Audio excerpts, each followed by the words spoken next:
Strait of Hormuz, ang pinakamahalagang oil route sa mundo. Magandang araw po mga ka-Life and Things. Kumusta po kayo sa araw na ito? Sa pagitan ng mga bansa sa Middle East ay matatagpuan ang isa sa pinakamahalagang daanan ng tubig sa buong mundo, ang Strait of Hormuz. Ang makitid na daanang ito ay nag-uugnay sa Persian Gulf papunta sa Gulf of Oman at sa kalaunan ay sa malawak na karagatan. Araw-araw, napakalalaking oil tanker ang dumadaan dito na nagdadala ng enerhiya na nagpapatakbo sa mga sasakyan, eroplano, pabrika at ekonomiya ng maraming bansa. Sa unang tingin, maaaring mukhang ordinaryong bahagi lamang ito ng karagatan sa mapa.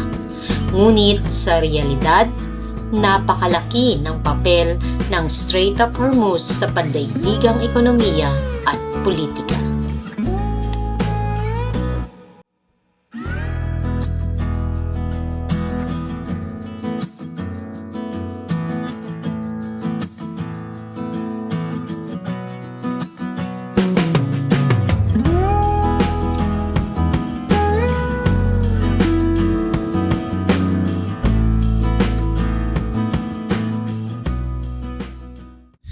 Bakit ba ito mahalaga? Ang kahalagahan ng Strait of Hormuz ay umiikot sa isang pangunahing bagay: enerhiya. Ang mga bansa sa paligid ng Persian Gulf ay may ilang pinakamalalaking reserba ng langis sa mundo. Kabilang dito ang mga bansang tulad ng Saudi Arabia, Iraq, Kuwait at Qatar. Ang karamihan sa kanilang langis ay iniluluwas sa ibang bansa sa pamamagitan ng Strait of Hormuz. Tinatayang halos 1/5 ng supply ng langis sa buong mundo ang dumaraan dito araw-araw. Ibig sabihin, kung mayroong problema o harang sa kipot na ito, mararamdaman ito ng buong mundo. Maaaring tumaas ang presyo ng langis, magbago ang mga shipping routes, at maapektuhan ang supply ng enerhiya ng maraming bansa. Sa madaling salita, ang maliit na daanang ito ay parang balbula na kumokontrol sa daloy ng enerhiya sa mundo.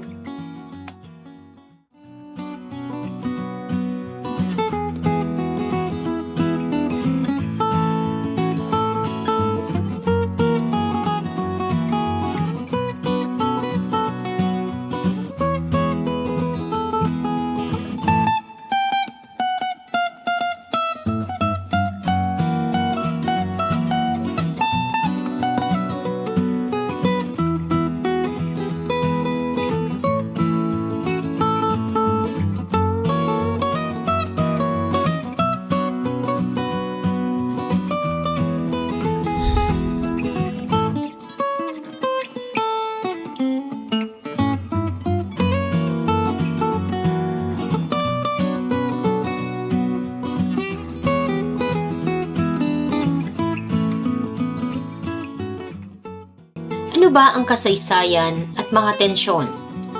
Dahil sa napakahalagang papel nito, matagal ng sentro ng tensyon sa geopolitics ang Strait of Hormuz. Noong panahon ng Iran-Iraq War, naging bahagi ito ng tinatawag na Tanker War.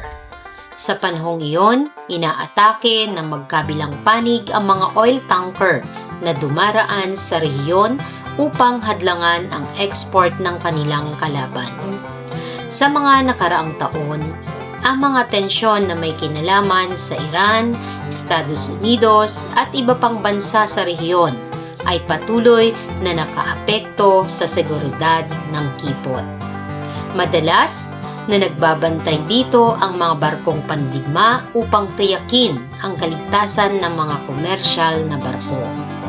Kahit maliit na insidente lamang tulad ng pagharang sa barko, drone attacks o tensyon sa dagat ay agad nagiging balita sa buong mundo dahil sa posibleng epekto nito sa supply ng enerhiya.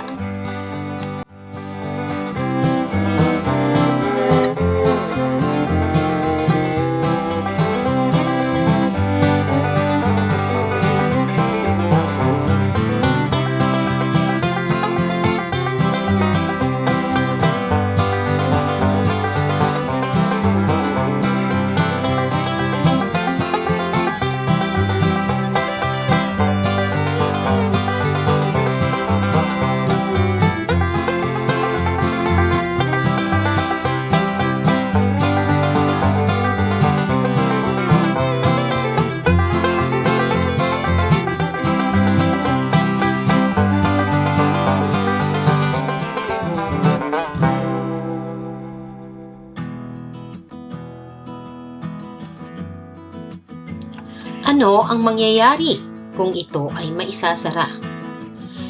Isa sa mga karaniwang tanong ay, ano ang mangyayari kung maisara ang Strait of Hormuz? Kung mahinto ang pagdaan ng mga barko dito, milyong-milyong bariles ng langis bawat araw ang maaaring maantala o mapilitang dumaan sa ibang ruta. May ilang pipeline na ginawa ang ibang bansa upang iwasan ang kipot, ngunit hindi sapat ang kapasidad ng mga ito upang palitan ang dami ng langis na dumaraan dito araw-araw. Kung mangyari ito, malamang na biglang tumaas ang presyo ng langis sa buong mundo. Ang mga bansang umaasa sa imported na langis ay maaaring makaranas ng kakulangan o pagtaas ng presyo ng gasolina. Kaya naman, mahigpit na binabantayan ng maraming bansa ang seguridad ng kipot na ito.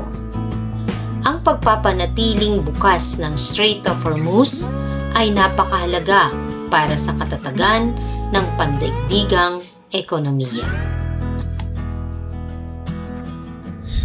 Maaaring maliit lamang sa mapa ang Strait of Hormuz, ngunit napakalaki ng impluwensya nito sa buong mundo. Mula sa gasolina ng mga sasakyan hanggang sa enerhiyang nagpapatakbo sa mga industriya, malaking bahagi ng modernong buhay ay nakadepende sa langis na dumaraan sa makitid na kipot na ito. Matatagpuan sa pagitan ng Iran at Oman, nananatili itong isa sa pinakamahalaga at pinakabinabantayang daanan ng dagat sa mundo.